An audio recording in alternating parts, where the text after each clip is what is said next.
नमस्कार दोस्तों, स्वागत है आपका हमारे चैनल पर। माँ, पिताजी की डायरी कहाँ गई? मुझे कुछ देखना है। उनकी अलमारी में रखी देखी थी। आबा को अच्छी तरह याद था कि पिताजी के सामान के साथ ही उनकी डायरी रखी थी।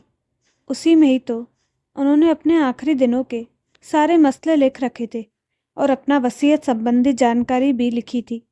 पर न जाने क्यों वह उनकी अलमारी से गायब थी। माँ से पूछने पर उन्होंने साफ इनकार कर दिया।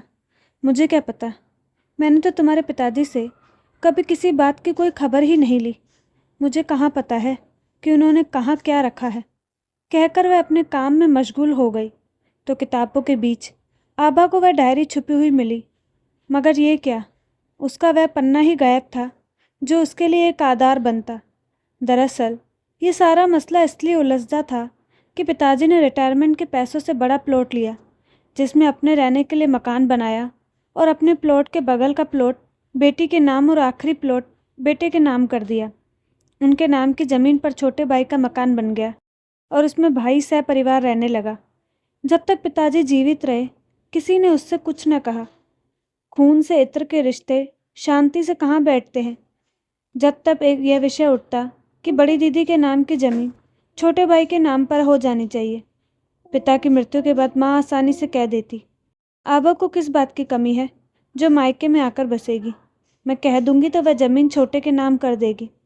बातचीत होते होते ये मामला संगीन होता गया तो भाइयों ने आपस में विचार विमर्श किया और माँ को ज़मीन के निपटारे के लिए आगे कर दिया। माँ तो माँ होती है, बेटे की भी और बेटी की भी। अपने बुढ़ापे की चिंता करती हुई घुमा फिराकर आबा पर दबाव बनाती ताकि वे अपनी ज़मीन भाई के नाम कर दे। मगर अब आबा पहले की तरह मासूम न रह गई थी। कोरोना महामारी में पति को खोते ही जैसे अपने बेगाने सब पहचान में आ गए थे। सालों बाद जब मायके आई तो पिता की कही बातें याद आ गई। जब कभी किसी विषय पर उलझन तो इस डायरी के पन्ने पलटना, शायद तुम्हारे काम आ जाए। यही सोचकर डायरी ढूंढ रही थी, पर उसके कुछ पन्ने फाड़े गए थे, जिसके पीछे छोटे भाई की मंशा समझते उसे देर न लगी। उसे बीतते हुए एक एक पल याद आने लगे। कोरोना महामारी के समय कुछ सच तो कुछ अफवाहें न कैसे उसके पति के मन पर कुप्रभाव डाला था। शिवेंद्र पहले ही कुछ बीमार थे और कोरोना के माहौल में और भी बीमार होते चले गए। एक किस्म की घबराहट उनके मन में गहरा समा गई, मानो यह संपूर्ण संसार नष्ट हो जाएगा। जबकि आबा आशान्वित रहती कि सब ठीक हो जाएगा। मगर कहते हैं ना, जन्म और मृत्यु तो पूर्व निर्धारित है, उनकी तिथि टल नहीं सकती। कोरोना का डेल्टा वेरिएंट जिसने मार्च अप्रैल 2021 में पूरी दुनिया में तबाही मचाई थी, उसने शिवेंद्र को भी अपनी चपेट में ले लिया। आबा को ऐसा लगा जैसे उसकी दुनिया ही तबाह हो गई। पिता को खोकर भी वह जीवन साथी की हिम्मत पर संभल सकी थी, मगर अब उसका वह संभल भी टूट चुका था। कहते हैं जब स्त्री सबसे कमज़ोर होती है तो उसे जननी याद आती है। उस वक्त जब सामने पति का शरीर पड़ा था, वह रोती बिलखती माँ को फ़ोन कर रही थी, मगर उस वक्त उसके आंसू पोंछने कोई नहीं आया। जिन भाइयों पर उसे हद से ज़्यादा भरोसा था, वे भी अपने घरों में दुबके थे। क्या मौत का डर ऐसा होता है? लोग इतने स्वार्थी हो जाते हैं। पति के मुख को निहारती वह सोचती रही कि कैसे उसने अपने परिवार के हित में अपने पति को लगाए रखा, और जब उस पर विपदा बढ़ी तो किसी का कोई पता न था। उसके साथ सिर्फ वही लोग खड़े थे जो एक दूसरे के लिए मर मिटने को तैयार थे। वक्त चाहे कितना भी बुरा क्यों ना हो, मन मजबूत हो ही जाता है। आबा ने भी दिल पर पत्थर रख लिया और चुपचाप अपने बच्चों के साथ मिलकर अपने पति का आखिरी क्रियाक्रम किया। उस रोज़ पति के साथ साथ मायके को भी तिलांजलि दे दी थी। आबा के पास उसके साथ कोई था तो उसके अपने बच्चे थे, मगर शिवेंद्र जी के साथ मिलकर जिनके लिए तमाम फ़र्ज निभाए थे, वे सब के सब बुला दिए गए थे। दिल टूटा, मन रोया भी, मगर फिर पिता की सिखाई बातों ने ही हौसला दिया और वह धीरे धीरे संभलने लगी। ऐसे में जब फिर से माँ ने ज़मीन का मामला उठाया तो इस बार उसकी दृढ़ता अलग थी। तुम अपने हिस्से की ज़मीन भाई के नाम कर दो। माँ ने जब ये कहा तो उससे रहा न गया। बोली, मेरे पिता की निशानी है, उन्होंने मेरे लिए खरीदी थी, मैं उससे अपना नाम नहीं हटा सकती। इससे तुम्हें क्या हासिल होगा? संतुष्टि मिलेगी। आपने जब जो कहा मैंने किया, भाई बहन के काम आई। वे भी तुम्हारे लिए एक पैर पर खड़े रहे। जब तक बाबूजी थे तभी तक। अब तो मुझसे कोई सीधे मुंह तक बात नहीं करता। जितना किया वो कम नहीं है। समय समय पर तुम्हें आर्थिक मदद भी दी गई है, जिसके बदले में यह ज़मीन तुम्हें वापस लौटानी होगी।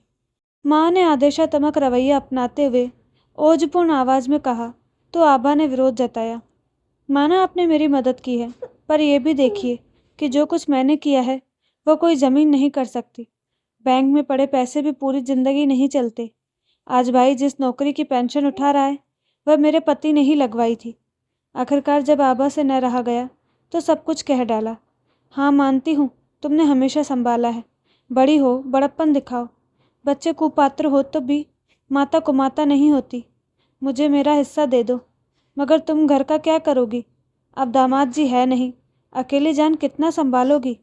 तुम अपने बच्चों के साथ रह लो और ये घर भाई के नाम कर बड़ी बहन का फ़र्ज़ निभाओ। माँ ने ट्रम्प कार्ड खेल दिया। जानती थी कि कुछ भी हो जाए बिटिया पिता के आदर्शों की अनदेखी न कर पाएगी। पिता ने बचपन से यही तो किया था। जीते जी सारे आदर्श उसमें भर दिए थे।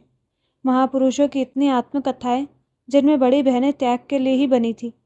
इन लेखकों ने औरतों की दयनीय दशा तो दिखाई थी, पर उन्हें हक दिलवाने में कोई पहल नहीं की थी। इन उपन्यासों के जरिए उन्होंने औरतों को सिखाया था कि त्याग ही बड़ी चीज़ है और पति व पिता भाई ही औरत के मालिक है।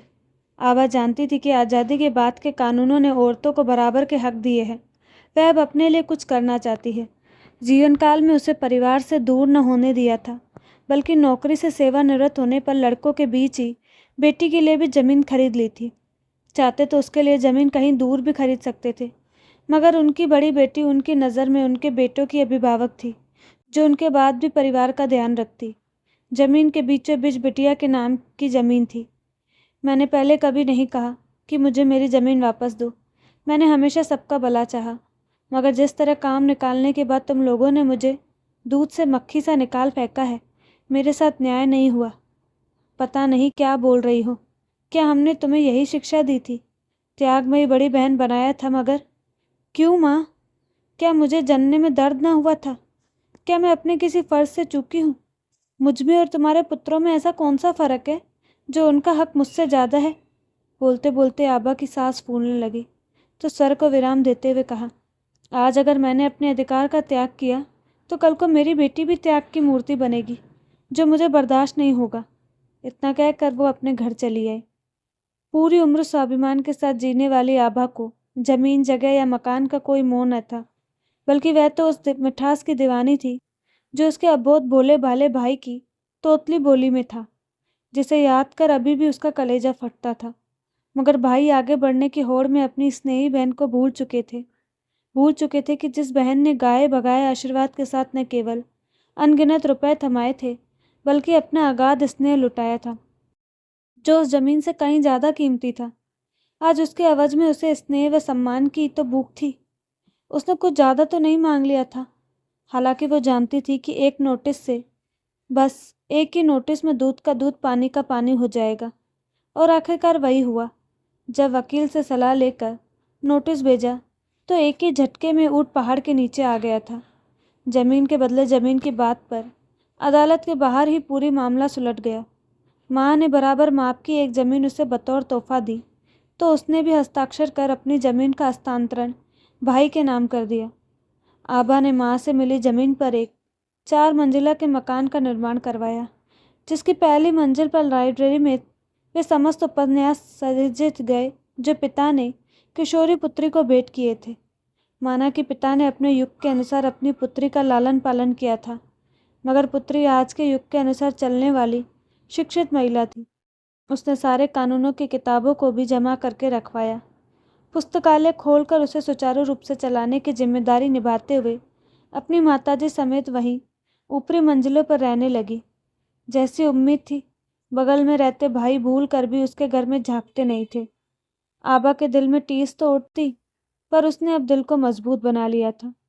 तो दोस्तों, आपको कहानी कैसी लगी?